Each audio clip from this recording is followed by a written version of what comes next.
അമൃതയോട് നേരിട്ട് വഴക്കിനൊന്നും പോണ്ട. വഴക്കിന് പോവാനോ? എന്റെ അഭിനയം കാണണമെങ്കിലേ നീ ഒന്ന് ഇറങ്ങി വാ.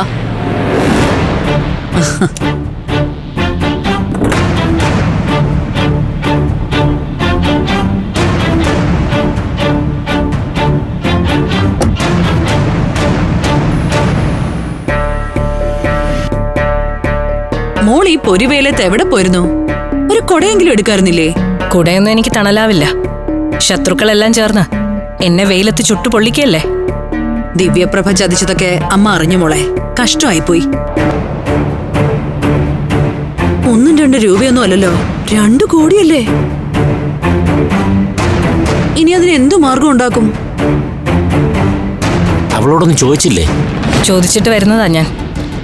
ആധാരം പണയപ്പെടുത്തുന്ന തരത്തിൽ ആരോ എന്നെ ചതിച്ച് കള്ള ഒപ്പിടുതായിരുന്നു. അയ്യോ, അപ്പൊ ഇനി പഞ്ചരത്നം ദിവ്യപ്രഭയുടെ കയ്യിലാവോ? അങ്ങനെ വിട്ടുകൊടുക്കില്ല ഞാൻ. ഈ നാട്ടില് നിയമവും കോടതിയൊക്കെ ഉണ്ടല്ലോ. ഒരുപാട് കഷ്ടപ്പെട്ടുണ്ടാക്കിയ ഹോട്ടലും പുരയിടവാ. അത് ഞാൻ ഒരിക്കലും വിട്ടുകളയില്ല.